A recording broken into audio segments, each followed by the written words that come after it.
금요 예배에 나오신 모든 성도님들 환영하고 축복합니다. 이 시간 주의 말씀을 통해서 그리고 기도하실 때에 주의 그 위로와 응답하심으로 정말 회복되어진 예배가 되어지길 간절히 원합니다. 오늘 말씀을 전하도록 하겠습니다. 저는 이 시기가 되면 기억나는 시기가 있습니다. 지금도 잊혀지지가 않습니다. 사연을 이야기하자면 제가 고등학교 2학년 때였습니다. 저희 할아버지 목사님께서는 성도님들에게 이렇게 말했습니다. 교회에서 자란 아이들, 사랑만 받고 자란 아이들, 보호만 받고 자란 아이들은 세상 속에서 세상 사회 적응을 못한다. 그래서 세상 경험도 좀 시키고 고생도 좀 시켜야 된다. 참 믿음 좋으신 저희 아버지께서는 고등학교 2학년이 된 저에게 아르바이트를 하라고 하셨습니다. 전 뭣도 몰랐습니다. 친구와 함께 새벽 4시에 일어나 처음으로 이제 노가다판을 나가봤습니다. 아시겠지만, 이제 고등학교 2학년이 12월 첫 주, 지금도 잊혀지지가 않습니다. 그 입김이 나오는 시기에 새벽에 어린 친구 2명이서 그때는 이제 작업화나 이런 것도 없습니다. 운동화, 그리고 추리닝 바지에 그냥 추리닝 옷을 입고 그냥 갔습니다. 가서 아파트 공사 현장에서 처음으로 잡부로 일을 해봤지요. 얼마나 써먹기 좋습니까? 순진하지, 말하는 대로 다 하지. 그리고 누가 위인지 아래인지도 모르니까 시키는 대로 다 했습니다. 아, 정말 죽겠더라고요. 그러고 나서, 끝나고 나서 받은 그 하루 일당이 5만 원이었습니다. 그 당시로는 5만 원이 어마어마하게 큰 돈이었습니다. 그래서 그걸로 이제 크리스마스 때까지 이거 하루에 한 10일만 하면 우리 진짜 재밌게 놀겠다. 막 이런 마음으로 했는데 그 다음날 못 일어났습니다. 온몸이 아리백여가지고 너무 괴롭더라고요. 그러면서 느낀 게 있습니다. 그 당시에 느낀 것은 이거였습니다. 야, 5만 원 벌기 진짜 어렵다. 진짜 10,000원 벌기도 이렇게 힘든가? 그리고 또 한 가지를 느꼈습니다. 세상은 생각보다 나를 사랑하지 않는다였습니다. 참 어렵구나. 어른들이 세상 살기 고단하다, 고단하다 했는데 저는 그걸 몰랐었어요. 왜냐하면은 저는 교회를 가도 다 가족들이니까 사랑받고 이쁨 받고 또 심심하면은 또 용돈 받고 또 집에 와도 사랑받고 학교 가도 사실 사랑받았고 어디 가서든 저를 지켜주고 보호해줄 보호막이 있었는데 세상에 나가 보니까 단 하루 나가 보니까 이렇게 삭막하고 황폐한 곳이 없더라고요. 그리고 모두가 저를 끝나고 나선 알았지만 제가 이용당했다는 것도 그때 알았습니다. 왜냐하면 저는 타일을 나를 일이 없었는데 타일 시공자가 와서 저를 몰래 일을 시켰거든요. 저는 속은 거였죠. 이렇듯 세상 속에서 삶을 살아가는 모습을 봤을 때 참 절망스럽고 실망스럽고 지친 이 세상 속에서 절망이 사실 있었던 것 같습니다. 좌절감도 사실 있었습니다. 그리고 세상에서 정말 내가 생각보다 보잘것이 없다라는 점에서 굉장히 힘들었었습니다. 오늘 본문에 나온 이스라엘 백성이 그랬습니다. 포로 생활을 마치고 이스라엘 백성들이 꿈을 안고 예루살렘에 도착했지만 그들을 지켜줄 성벽 하나도 없었습니다. 때가 되면 이방인들이 와서 이방국 나라들이 와서 빼앗아가고 수탈해가고 그리고 또한 때가 되면 알아서 우리끼리 또 먹을 것이 없으니 싸우고 농사를 짓자니 열매 맺기엔 너무나도 어려운 환경 막막했습니다. 그리고 저와 같이 그 하루 세상에서 일을 한 그 저의 모습과 같이 정말 지치고 어렵고 좌절스러웠던 것입니다. 그렇게 지친 이스라엘 가운데 하나님께서는 이스라엘 백성에게 하나의 숙제를 주십니다. 바로 성전의 재건입니다. 예루살렘의 회복입니다. 근데 여러분 잘 아시다시피 아무것도 없습니다. 포로였습니다. 부자가 있어봐야 얼마나 큰 부자가 있었겠습니까? 물론 느헤미야가 나중에는 큰 지원을 해주지만 이스라엘 백성들 각 개인의 한 명 한 명을 보자면 그들의 능력이나 실력이나 재정으로는 그들이 이 예루살렘을 다시 세운다라는 건 사실 큰 문제였고 막막하고 해결할 수 없는 큰 벽이었을 것입니다. 그렇다면 그들이 가진 것은 좌절이었고 힘듦이었을 것입니다. 그런데 이때 오늘 본문 말씀에서 스가랴에게 또 한 가지의 환상을 보여주십니다. 앞서 죄로 얼룩되어진 여호수아 대제사장을 깨끗이 씻기신 하나님. 그 다음 모습은 두 감람나무에게 연결된 등잔을 보여주십니다. 그리고 또한 그것을 통해서 끊임없이 공급되어지는 기름관을 통하여서 불꽃은 계속 타오릅니다. 이것을 보고 모릅니다. 그래서 이 스가랴는 천사에게 묻습니다. 이것이 무엇입니까? 그러니 오늘 본문 읽은 내용대로 천사는 대답합니다. 오늘 읽은 본문은 단 한 문장으로 정리할 수가 있습니다. 무엇인가? 하나님께서 하신다. 하나님께서 하신다라는 것입니다.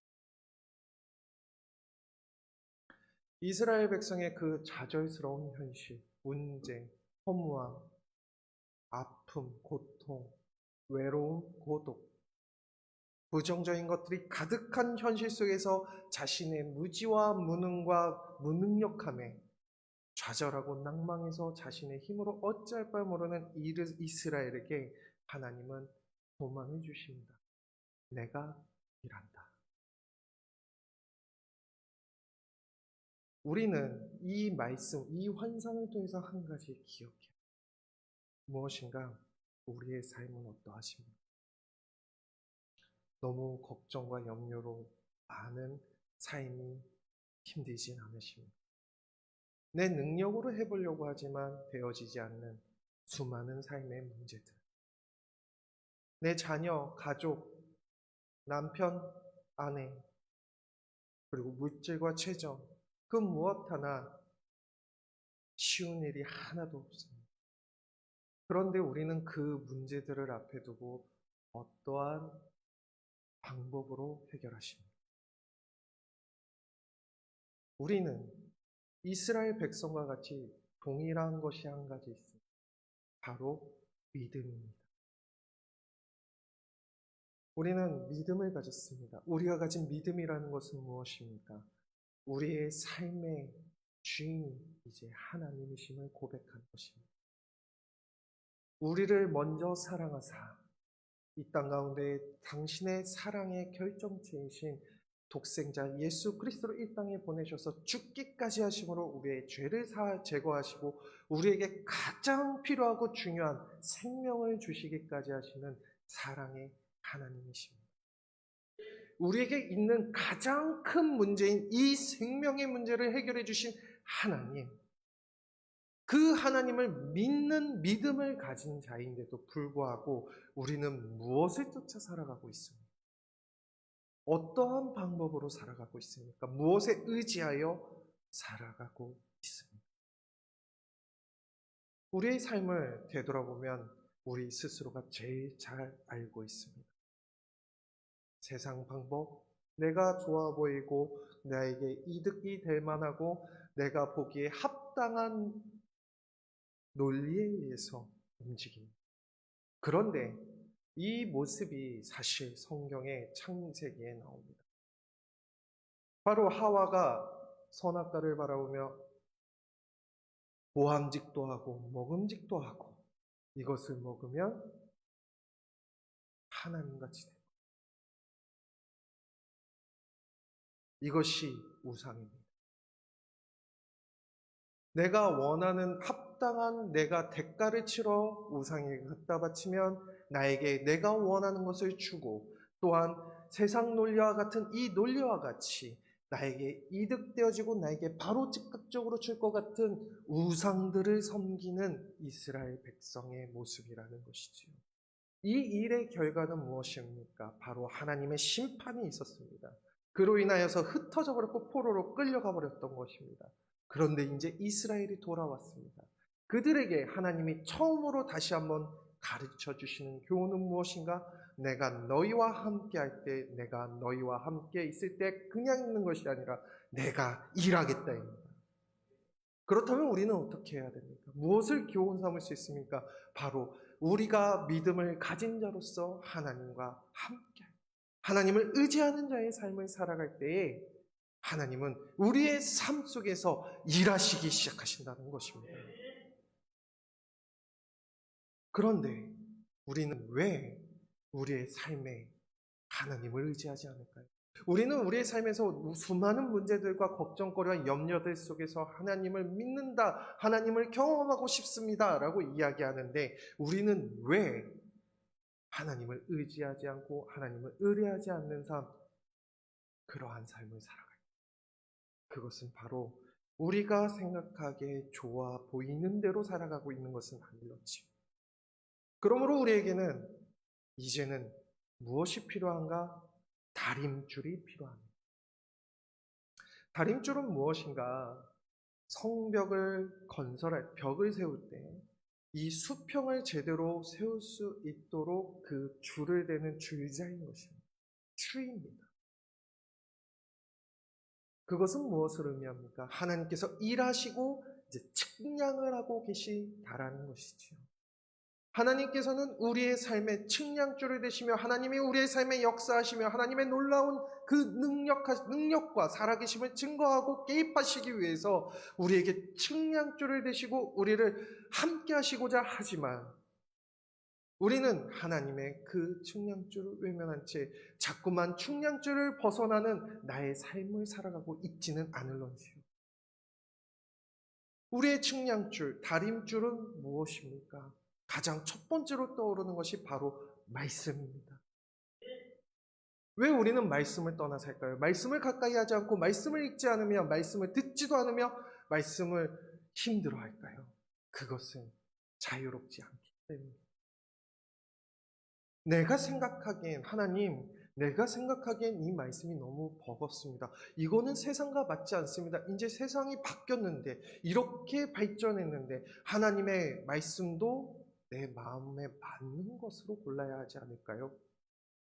진리는 변하지 않습니다. 진리는 완전합니다.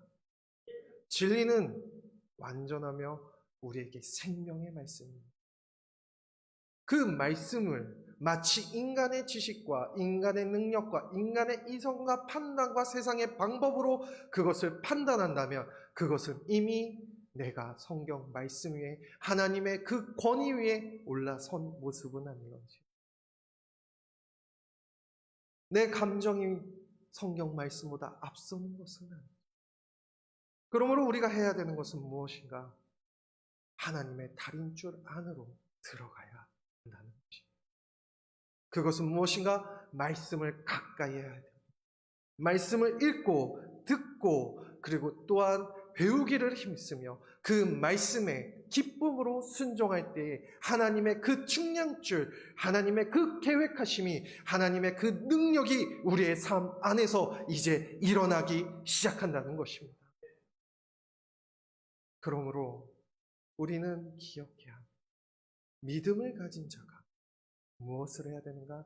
하나님 말씀 안에서 살아가길 힘써야 된다는 것이죠. 그리고 또한 두 번째가 있습니다. 하나님 안에서 살아가는 자가 이 세상을 살아갈 때에 가장 잊기 쉬운 것, 그것은 무엇인가?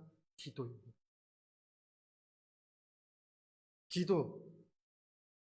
모든 것을 내려놓고 하나님, 나의 쥔 모든 것을 내려놓고 하나님 앞에 나아가. 하나님께서 모세를 시내산으로 불러 올라가시다. 그의 나이 80이 넘은 사람이었습니다. 그리고 그의 그 짐진 이스라엘 백성들이 있었습니다. 그 모든 것을 내려놓고 하나님은 시내산으로 부르셨던 것입니다. 그것은 무엇입니까? 하나님의 말씀을 듣고 순종하며 하나님만 붙드는 시간이 필요했던 것입니다.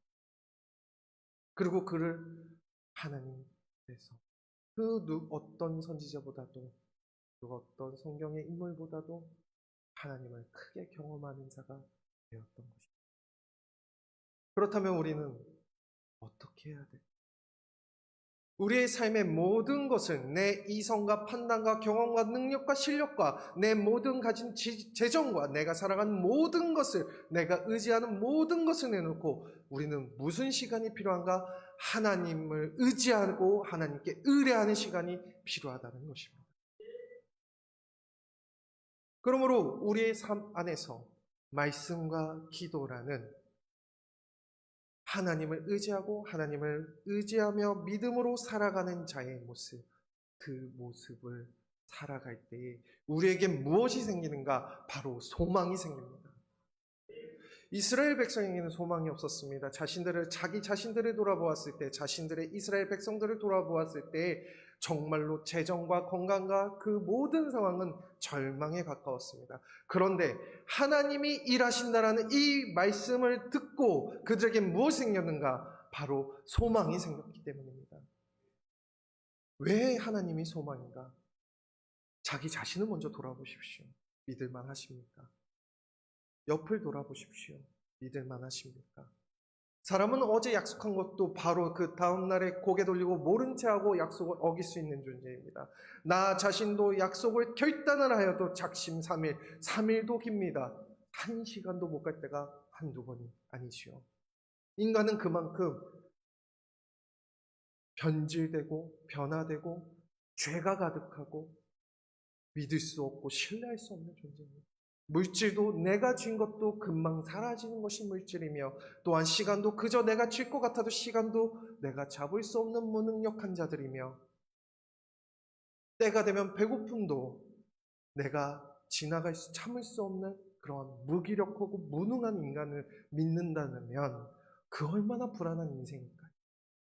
그런데 하나님은 창조주시오 이 세상의 주권자 되시며 왕 중에 왕 되신 하나님, 태초부터 지금까지 변하지 않으시며 변질되지도 않으시며 영원하신 하나님, 그의 지혜는 완전하신 그 지혜를 가진 하나님, 그 하나님께서 우리와 함께 하시며 그 하나님께 의뢰했을 때 우리와 우리의 삶 안에서 일하시는 그 하나님을 경험하게 되어진다면 우리는 이 세상의 두려움과 불안과 아픔, 슬픔, 걱정이 사라지고 진정한 평안을 누리는 삶이 되어질 것입니다. 그것이 우리의 참된 소망입니다. 하나님과 함께하는 삶, 하나님을 의지하는 삶, 하나님의 그 개입이 있는 인생을 살아가는 삶, 그것이 우리의 소망이고 기쁨이고 평안이 되어질 것입니다. 이 모든 일은 우리의 능력으로 되는 것이 아무것도 없습니다. 앞서 보여준 그 감람나무 2개와 이어진 그 등잔과 같이 그 감람나무에서 나오는 기름으로 계속 불이 켜지듯이 구약 성경에서 기름은 대부분 성령 하나님의 역사하신 기름 부으심으로 표현이 되어집니다. 곧 성령 하나님을 의지할 때, 함께 하실 때 우리는 하나님의 능력을 경험할 수 있는 인생이 되어진다는 것입니다. 그러므로 우리는 기도해야 됩니다. 그저 자리 잡고 그저 가만히 있는 것이 아니라 하나님을 진정으로 붙잡고 하나님께 의뢰하는 인생을 살아가야 할 때입니다. 그리고 또한 말씀을 가까이 해야 됩니다. 말씀을 듣고 말씀을 배우며 말씀에 순종하게 힘쓰는 참된 주의 자녀들이 되어지길 간절히 원합니다.